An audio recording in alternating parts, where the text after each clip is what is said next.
Railway station पे कबूतर को करंट लगा तो जिम्मेदारी लॉरेंस बिश्नोई की हो गई है। इन दिनों एक बात बहुत तेजी से ट्रेंड करने लगी है कि लॉरेंस बिश्नोई आम लोगों को धमकी देने लगा है। लोग ये कहने लगे हैं कि जो ये अभिनव अरोड़ा है, जो संत बनने की कोशिश या राह पर है, उसे भी लॉरेंस बिश्नोई ने धमकी दी है। पप्पू यादव और सलमान खान से अलग ये लोग भी नए नए विकल्प और नए नए कैरेक्टर के रूप में सामने आ रहे हैं। लेकिन क्या आप सच में लॉरेंस बिश्नोई की पूरी कहानी जानते हैं? लॉरेंस किसको धमकी देगा? लॉरेंस किसको निशाने पे लेगा? लॉरेंस और सलमान की दुश्मनी के पीछे की सबसे जो मेन वजह है वो क्या है? और लॉरेंस बिश्नोई ने किस उम्र में सलमान को अपना दुश्मन माना? क्या आप जानते हैं कि लॉरेंस बिश्नोई की प्रेमिका वाली कहानी से अलग भी एक कहानी थी, जिसके बाद उसने हथियार उठाया था और पंजाब पुलिस ने पहला एफआईआर दर्ज किया था? क्या आप ये जानते हैं कि चंडीगढ़ यूनिवर्सिटी में उसका किस तरीके का भौकाल था और आज जेल में जब ये पहुंचा है लॉरेंस, उसके पहले उसके हर एक कर्मों की पूरी कहानी आपके सामने है। इस वीडियो में देखिए।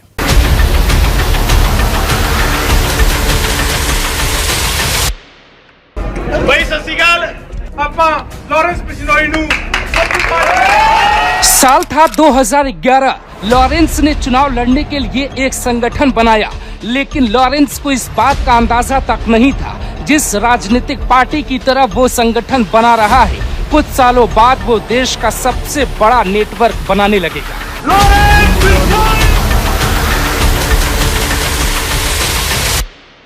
लॉरेंस ने अपने संगठन का नाम रखा student organisation of Punjab university, यानी SOPU।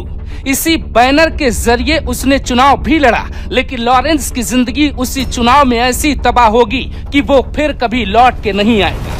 लॉरेंस चुनाव हार गया। चुनाव हारने के साथ ही उसका रास्ता भी बदलेगा। हार के बाद लॉरेंस अपमानित महसूस करने लगा। यूनिवर्सिटी में जो गुट लॉरेंस बिश्नोई का विरोधी था, वो लॉरेंस को चुनौती देने लगा और लॉरेंस के मन में भी बदला पनपने लगा। लेकिन बदले की लड़ाई गैंगस्टर बनने के बाद भी नहीं मिटेगी, इसका अंदाजा नहीं था।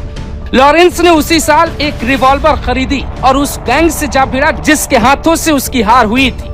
शुरुआती दौर में दोनों गैंग में कहासुनी होती है, कहासुनी बदलकर हाथापाई पर पहुंच जाती है। लेकिन इसी बीच लॉरेंस बिश्नोई पहली बार जिंदगी में फायरिंग करता है। तब पंजाब पुलिस ने उसके खिलाफ हत्या की कोशिश का मामला दर्ज किया। लॉरेंस के खिलाफ ये पहला मामला था। उसके बाद तो मामलों की लिस्ट इतनी बढ़ जाएगी कि गिनने में ही एक अलग रिपोर्ट बनानी पड़ेगी। और यहीं से लॉरेंस बिश्नोई की अवैध गतिविधियां शुरू हो जाती है। जैसे लॉरेंस आज अपने गैंग में नौसिखिए अपराधियों को जोड़कर उन्हें ट्रेंड कर रहा है, ठीक वैसे ही लॉरेंस ने भी गैंगस्टर जग्गू भगवानपुरिया और रॉकी फाल्जिका की गैंग से जुड़ गया। भगवानपुरिया गुरदासपुर का रहने वाला था। उसने लॉरेंस को न केवल धंधे के गुर सिखाए, बल्कि उसे अपने कामों की खुली छूट भी दे दी। यहीं से लॉरेंस को लगा कि वो एक गैंगस्टर है और वो अपने बदले को पूरा कर सकता है। हालांकि दूसरी कहानी भी लॉरेंस की जिंदगी में आगे बढ़ी। कुछ मीडिया रिपोर्ट्स ये दावा करती हैं कि लॉरेंस कॉलेज में था। उन्हीं दिनों पढ़ाई के दौरान प्यार हो गया और एक लड़की से गहरी दोस्ती हो गई, जो बाद में प्यार में तब्दील हो जाती है। लेकिन चुनाव हारने के बाद होने वाली गैंगवार में उसकी गर्लफ्रेंड की हत्या हो जाती है, जिसके बाद उसको अपराध में जाने का मकसद मिल जाता है। आगे चल के लॉरेंस की दोस्ती संपत नेहरा से हो जाती है। संपत नेहरा उन दिनों काफी ताकतवर था। संपत पुलिस इंस्पेक्टर का बेटा था। उसे भी स्पोर्ट्स में खासी दिलचस्पी थी। लॉरेंस, गोल्डी और सरपंच ने मिलकर पंजाब के साथ साथ हरियाणा में भी अपराध को अपना मुकाम बना लिया। पुलिस को भी इस बात का अंदाजा नहीं था कि भविष्य में इस तिकड़ी के आगे बहुत मेहनत करनी पड़ेगी। दरअसल तीनों लड़के पढ़े लिखे थे, तो इनका दिमाग भी मिर्जापुर वेब सीरीज में दिखाए बबलू पंडित की तरह चलने लगा। आगे चल के इसी तिकड़ी ने हरियाणा में काला जठेड़ी और दिल्ली में जितेंद्र गोगी के साथ गठबंधन कर लिया। राजस्थान में आनंद पाल और बाद में उसकी शिष्या अनुराधा साझेदार बन गई। जब इनकी दोस्ती आनंद पाल के साथ हुई, उन दिनों राजस्थान का सबसे बड़ा गैंगस्टर आनंद पाल ही माना जाता था।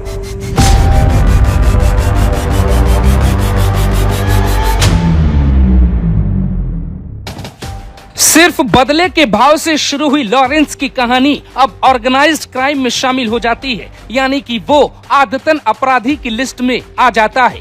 अब लॉरेंस का दिमाग अपराध में इतना ज्यादा व्यस्त हो गया कि 2012-13 में उस पर केस दर्ज हुए तो उसने सबसे पहले घर छोड़ दिया, फिर ग्रुप के साथ अलग अलग शहरों में रहने लगा। 2014 में लॉरेंस बिश्नोई को राजस्थान में गिरफ्तार करके भरतपुर जेल भेजा गया। हालांकि ज्यादा दिनों तक के लिए पुलिस उसे सलाखों के पीछे नहीं रख पाई, क्योंकि पुलिस को इस बात की आशंका नहीं थी कि लॉरेंस होशियारी से चकमा देकर फरार हो जाएगा। पेशी के लिए मोहाली ले जाया जा रहा था तो वहां पुलिस हिरासत से फरार हो गया और यहीं से पहली बार लॉरेंस दुनिया में कदम रखता है और वो भागकर नेपाल पहुंच जाता है। कई महीनों तक नेपाल में ही छिपा रहा, वहीं से अपनी गतिविधियां चलाता रहा और लॉरेंस गैंग की तरफ आगे बढ़ता रहा। तब तक लॉरेंस का कोई गैंग नहीं बना था, वो मिले जुले गैंग के साथ काम करता। 2016 में लॉरेंस को फिर से गिरफ्तार कर लिया गया, तब से अभी तक वो जेल में बंद है। लेकिन गिरफ्तारी से पहले लॉरेंस ने अपना गैंग बना लिया था। लॉरेंस के खिलाफ हत्या और जबरन वसूली सहित 2 दर्जन से ज्यादा आपराधिक मामले दर्ज हैं। ईडी और एनआईए उसके खिलाफ जांच कर रही है। दोनों एजेंसियां बार बार पूछताछ करती हैं और लॉरेंस उन्हें बार बार जवाब देता है।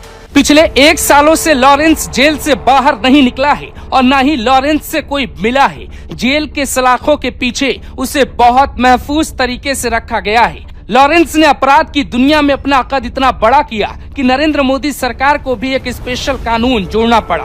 लॉरेंस के ऊपर पिछले साल अगस्त में सीआरपीसी की धारा 268(1) लगाई गई ताकि उसे साबरमती जेल में किसी भी हाल में 1 साल तक अंदर ही रखा जा सके। उसकी पेशी वीडियो कॉन्फ्रेंसिंग से होती है, उसके वकील की मुलाकात भी वीडियो कॉल के जरिए कराई जाती है। लॉरेंस को जब पुलिस 2016 में गिरफ्तार कर रही थी तब लॉरेंस ने जेल में जाते जाते एक बात कही थी।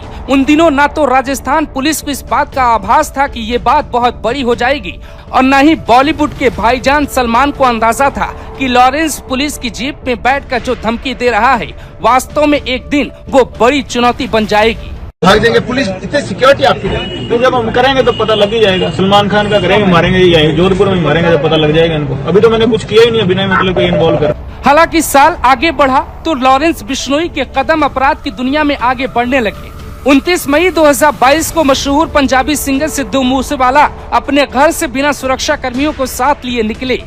लॉरेंस बिश्नोई की गैंग ने इतनी रेकी की थी कि कब वो बाहर निकलेगा इसकी जानकारी उनको लग जाती है। उसके बाद मूसेवाला के साथ क्या हुआ ये पूरे देश ने देखा। इससे बड़ी हैरानी की बात यह है कि मूसेवाला जैसे बहुत पॉपुलर सिंगर की जान लेने के बाद भी लॉरेंस एक देश के राष्ट्रीय चैनल पर इंटरव्यू देता है। इंटरव्यू में साफ पता लगता है कि पत्रकार ने अपने पहुंच का इस्तेमाल किया है और लॉरेंस ने अपनी पहुंच से उस पत्रकार तक अपनी पकड़ बनाई और दोनों ने मिलकर एक ऐसा इंटरव्यू प्रचारित किया जो देश भर में वायरल हो गया। देश के लोगों ने पहली बार लॉरेंस को खुलकर बात करते देश के राष्ट्रीय चैनल पर सुना और उसके बाद देश में एक राय बन गई कि लॉरेंस हमारा नायक है और एक राय बन गई लॉरेंस देश का दुश्मन है। खालिस्तानियों के खिलाफ लॉरेंस ने बोलकर एक जमात अपने साथ भी खड़ी कर ली है और खालिस्तानियों में लॉरेंस का डर भी बार बार दिखाई दे रहा है। लेकिन लॉरेंस जेल के भीतर रहा अपराध की दुनिया से अलग नहीं। जनवरी 2023 राजस्थान की राजधानी जयपुर जी क्लब में पार्टी चल रही थी। रात करीब 11 बजे कुछ बदमाश यहां पहुंचे। पार्टी कर रहे लोगों से उनकी कहासुनी हुई तो बदमाश वापस लौट गए। कुछ ही मिनट बाद लॉरेंस ग्रुप के 2 बदमाश आए और क्लब के गेट पे अंधाधुंध फायरिंग कर दी। करीब 10 मिनट तक वो लगातार फायरिंग करते रहे। इसका बाकायदे वीडियो भी बनाया गया। ये सब लॉरेंस इसलिए कर रहा था ताकि जरायम की दुनिया में उसका कद बढ़ता रहे और अपराधियों के साथ वो बॉलीवुड पे अपना कंट्रोल जमाता रहे। राष्ट्रीय राजपूत करनी सेना के अध्यक्ष सुखदेव गोगामड़ी की हत्या भी लॉरेंस बिश्नोई गैंग ने की। 5 दिसंबर 2023 को राष्ट्रीय राजपूत करनी सेना के अध्यक्ष सुखदेव गोगामेड़ी के घर 3 बदमाश घुसे और फिर वही किया जो उनकी आदत का हिस्सा है। लेकिन इससे भी बड़ा कांड लॉरेंस बिश्नोई को साल बदलने के बाद ही करना था। किसी को इस बात का अंदाजा नहीं था कि जेल जाने से पहले जिस लॉरेंस ने सलमान खान को धमकी दी थी उसकी पहली झलक वो साल 2024 में दिखाने वाला है। 14 अप्रैल साल 2024 को सुबह तकरीबन 5 बजे का वक्त हो रहा था। 2 बदमाश पहुंचते हैं सलमान खान के उस गैलेक्सी अपार्टमेंट की रोड के बाहर और वहां पर वो फायरिंग करते हैं। उनका निशाना सलमान खान की खिड़कियों पर था। पुलिस ने दोनों बाइक सवार बदमाशों को जब गिरफ्तार किया तो पता चला कि ये लॉरेंस गैंग के गुर्गे हैं। बाद में लॉरेंस के भाई अनमोल ने सोशल मीडिया पे पोस्ट करके हमले की जिम्मेदारी तक ले ली, लेकिन लॉरेंस को नहीं पता था कि इस घटना के बाद उसे एक और मोटिव मिल जाएगा और वो फिर से सलमान खान के बेहद करीबी बाबा सिद्दीकी पे निशाना लगाएगा। लॉरेंस ग्रुप के जिन 2 गुर्गों को पकड़ा गया उनमें से लॉरेंस का एक करीबी भी था, जिसकी जेल में पुलिस कस्टडी में मौत हो गई। अब जब बाबा सिद्दीकी को लॉरेंस ग्रुप ने मारा तो जो फेसबुक पोस्ट वायरल हो रही थी उसमें उस बात का जिक्र होता है, जिसमें सारी कहानी लिखी जाती है, जिसमें लिखा है हम अमन चाहते हैं, जुल्म के खिलाफ फैसला अगर जंग से हो तो जंग ही सही। सलमान खान, हमने ये तुम्हें टेलर दिखाने के लिए किया है ताकि तुम समझ जाओ हमारी ताकत को और मत परखो, ये पहली और आखिरी वार्निंग है। इसके बाद गोलियां खाली घर पे नहीं चलेंगी। जिस दाऊद इब्राहिम और छोटा शकील को तुमने भगवान मान रखा है उसके नाम के हमने 2 कुत्ते पाले हुए हैं। बाकी ज्यादा बोलने की मुझे आदत नहीं है। जय श्री राम, जय भारत, सलाम शाहिदा। और ये पोस्ट 4 लोगों को टैग की गई है, जिसमें गैंग के मुखिया लॉरेंस बिश्नोई का नाम है, गोल्डी बराड़ और रोहित गोदारा के साथ काला जठेड़ी का नाम मेंशन किया गया है। यानी सलमान खान को ये खुले तौर पे धमकी है। इसीलिए मुंबई पुलिस ने शक नहीं बल्कि यकीन करते हुए कि लॉरेंस ऐसा वैसा कुछ करे उसके पहले सलमान की सिक्योरिटी को बहुत हाई कर दिया गया। सलमान के घर के बाहर मुंबई पुलिस ने चौकी बना दी और चौकी पे 100 से ज्यादा पुलिस कर्मियों का शेड्यूल सेट कर दिया है। सलमान खान की सुरक्षा के लिए हर तरीके की चाक चौबंद व्यवस्था की जा रही है, लेकिन लॉरेंस बिश्नोई की जिद है कि वो सलमान खान तक पहुंचेगा। इसके लिए वो बाबा सिद्दीकी तक पहुंचकर दिखाता है। मुंबई पुलिस ये जानती है कि लॉरेंस गैंग शूटर्स की हायरिंग तक करता है और ये दावा अलग अलग रिपोर्ट में की जा रही है कि 600 से 700 ज्यादा लॉरेंस गैंग में शूटर हैं, जो यूपी, पंजाब, हरियाणा, राजस्थान, दिल्ली, हिमाचल, उत्तराखंड जैसे राज्यों में फैले हैं। और लॉरेंस जेल में बैठकर भी जरायम की दुनिया पे कंट्रोल करना चाहता है। पुलिस का दावा है कि साबरमती जेल से उसका संपर्क दुनिया में किसी से नहीं है, लेकिन उसके बावजूद रिपोर्ट्स दावा करती हैं कि लॉरेंस जेल में बैठकर ही अपने गैंग को आदेश देता है और उसका गैंग बाबा सिद्दीकी जैसी घटना को अंजाम बेहद आसान तरीके से दे देता है। और उसके बाद वो पकड़े जाते हैं तो बेबाकी से कहते हैं कि लॉरेंस ग्रुप का आदमी है। सोशल मीडिया पर लिख के बताया जाता है हमले की जिम्मेदारी हमारी है। एनआईए की जांच में इस बात का भी खुलासा हुआ था कि उसके गैंग में कोई छोटे मोटे प्यादे नहीं बल्कि उत्तर प्रदेश के कई बड़े खिलाड़ी भी शामिल हो सकते हैं। एनआईए की रिपोर्ट में इस बात का खुलासा हुआ था कि धनंजय सिंह, जो यूपी के जौनपुर के बाहुबली नेता हैं, वो बाकायदे लॉरेंस ग्रुप के लिए हथियारों की सप्लाई करते हैं। कई रिपोर्ट्स ये भी दावा करती हैं कि उसकी खुद की पहुंच है और वो पाकिस्तान, दुबई, रूस, कनाडा, नेपाल से भी हथियार आसानी से मंगवा लेता है। लेकिन ये सब कुछ चल रहा है तो फिर पुलिस क्या कर रही है, इस प्रश्न का जवाब भी ढूंढना चाहिए। लॉरेंस बिश्नोई की ये भी सच्चाई है कि वो जमानत याचिका कभी भी अदालत में लगाता ही नहीं। लॉरेंस जेल में ही रहना चाहता है, लेकिन क्यों, इसका जवाब तो लॉरेंस खुद ही दे सकता है।